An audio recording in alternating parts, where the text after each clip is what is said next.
about women and their relationship to each other and women and their relationship to the world around them. What intrigues me and excites me about this play is the possibility of discovering strength that has hidden dormant in ourselves and also in our colleagues or in the communities that we are in.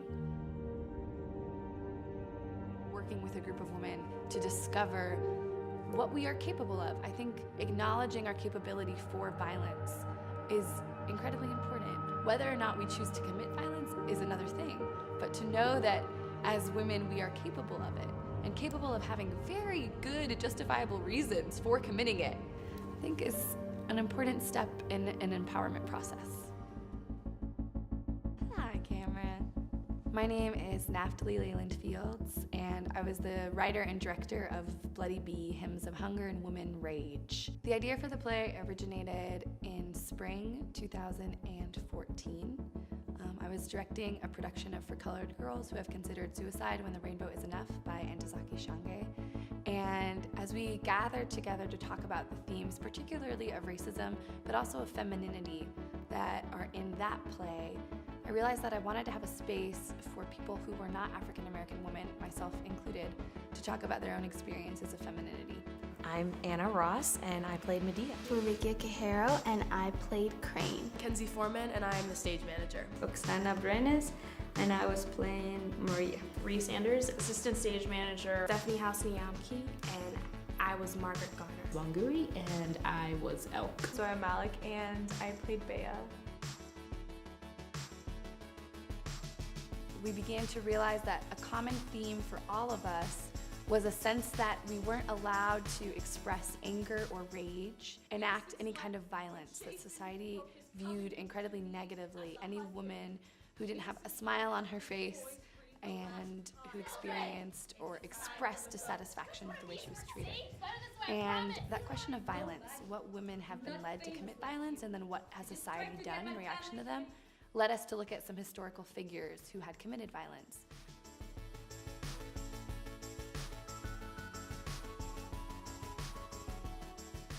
Look into my eyes without trembling. Who could have the courage to see the blood on my hands and extend an arm of welcome? Medea, who's a well-known Greek mythic figure who killed her 2 children. Euripides, in his play Medea, says that she kills them because her husband Jason cheats on her with another woman, and she kills them in revenge. The baby won't die, no matter how long I wait, crying, pushing, trembling. So I take up the knife. The baby's crying. She'll be happier with you, Jesus. Another woman that we looked at was an actual woman. She's a historical figure. Her name is Margaret Garner. She was an enslaved woman in Kentucky in the 1850s who escaped with her husband and her children. But for some reason, no one is exactly sure why, people found out where they were and slave catchers surrounded the cabin. In response to impending re-enslavement, she killed one of her children and tried to kill another. Until my heart wanted to jump at the sun. The wind never came. Master's boy Thomas did though. Started laughing at me standing on. You always, our spirits will laugh. And the third person, who comes from the Latin American tradition, her name is La Llorona. She is accused of, or the story goes that she drowned her children in a river when her lover left her. Of trying to follow you for a better life for our children. 2 years of praying, of not knowing if you were dead in a railroad in Mexico or one of the nameless cuerpos in the desert. So I was interested when we kind of picked these 3 characters, like how are they going to fit together? We have the common theme of, you know, them and being mothers and having to make those difficult choices, and the narrative oftentimes being created by men, but I didn't really know how else we were going to put them together. And then just drawing the parallels of storyline, but then also like their experience as a whole, like how they interacted with the world and how the world interacted with them. The stories are not told to you the way a woman needs to tell a story. Okay, so yes, we changed it, and yes, we made it into our own, but we took who they were as women into consideration when we were speaking for them, right? Whereas either a male or someone who wants to speak on Greek mythology, or someone who wants to scare you, or someone who wants to make theatrics out of slavery.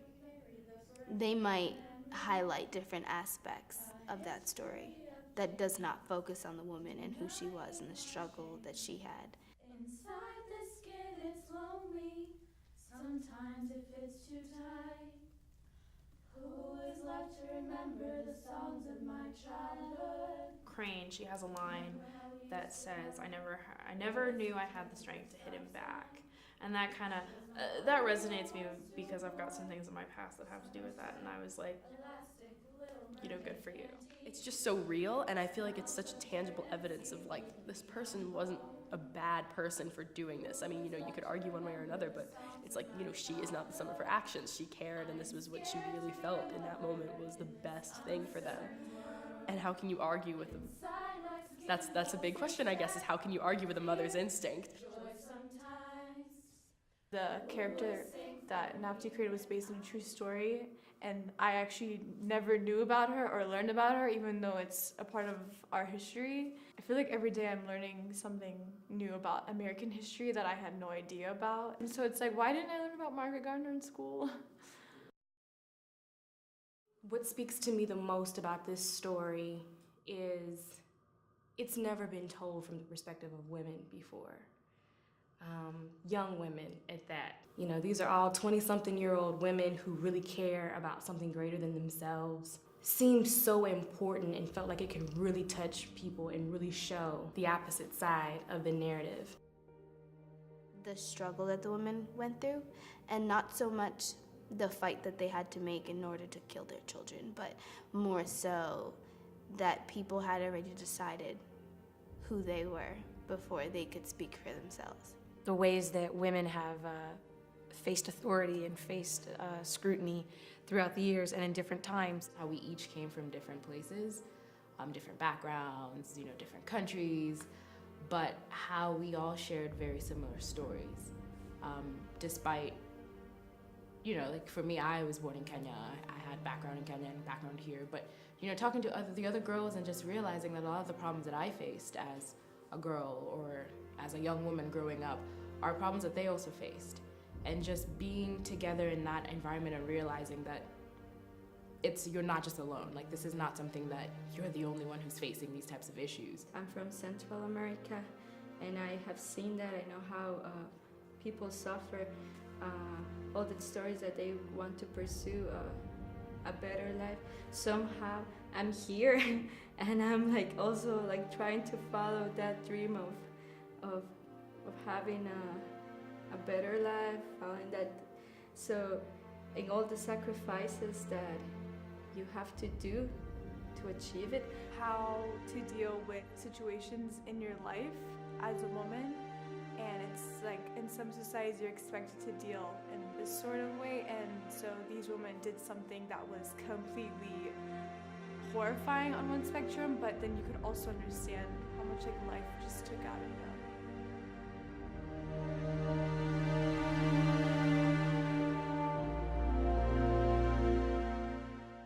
And 5, 6, 7, 8.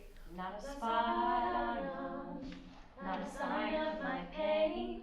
Can't you see I'm ready to hold my babies again?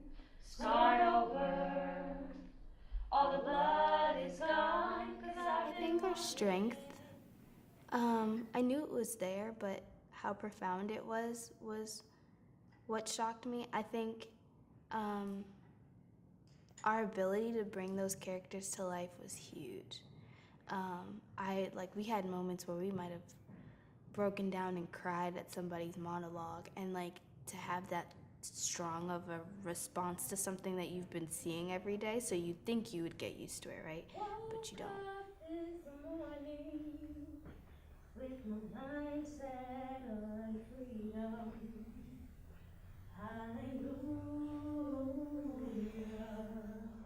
It was just really interesting to see how like the development of theater goes, like from the beginning where you first meet the cast and you don't even know each other to like forming the relationship, like just realizing that that's actually the most important part of the play. Like, I just didn't know how important it was to kind of get energy and give off energy to the people you're going to be on stage with. And that was something that I had no idea. But that's actually like the most important thing. Otherwise, you're just staring at bodies. But then when you have that vibe and relationship, it's like you're staring at emotion on stage.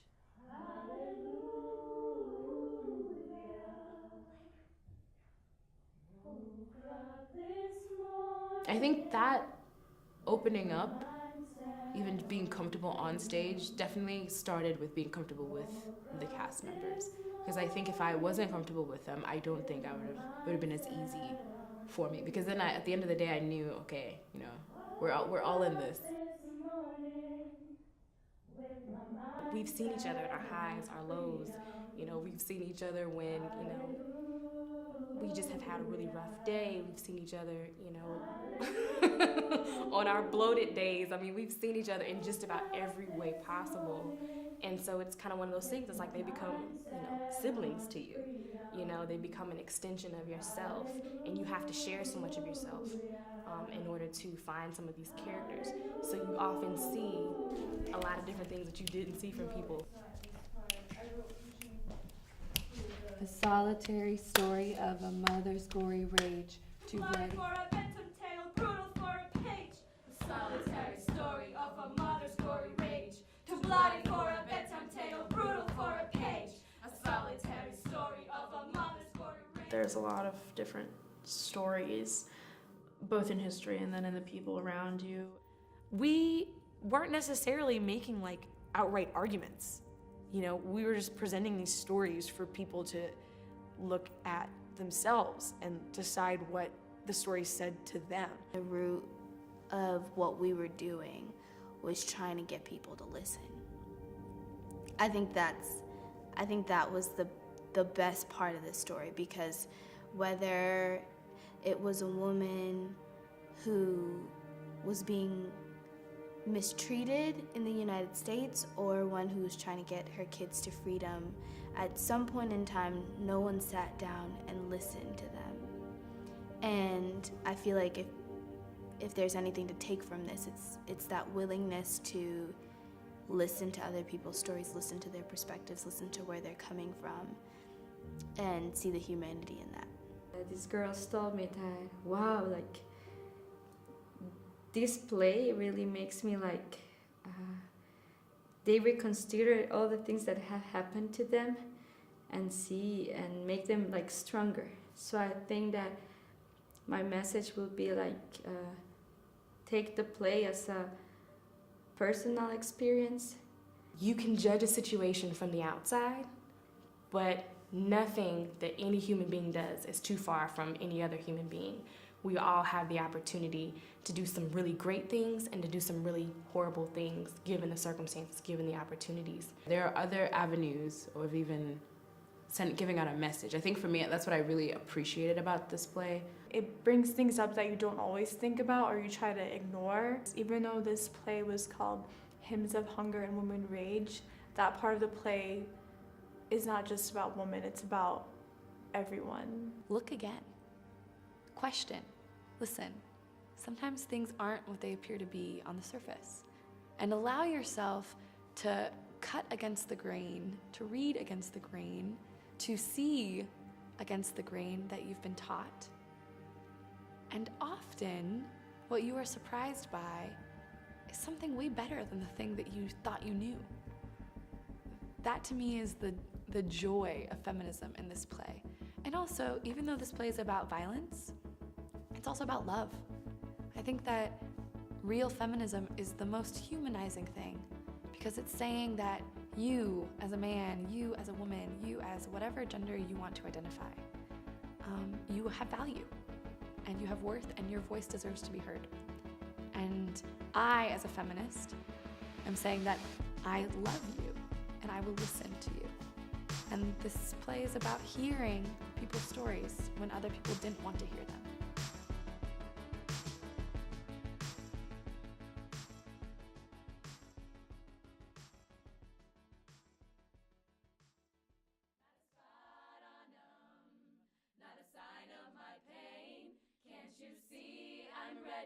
to hold my babies again.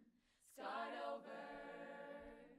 All the blood is gone, 'cause I've been wandering, dead and wandering too long.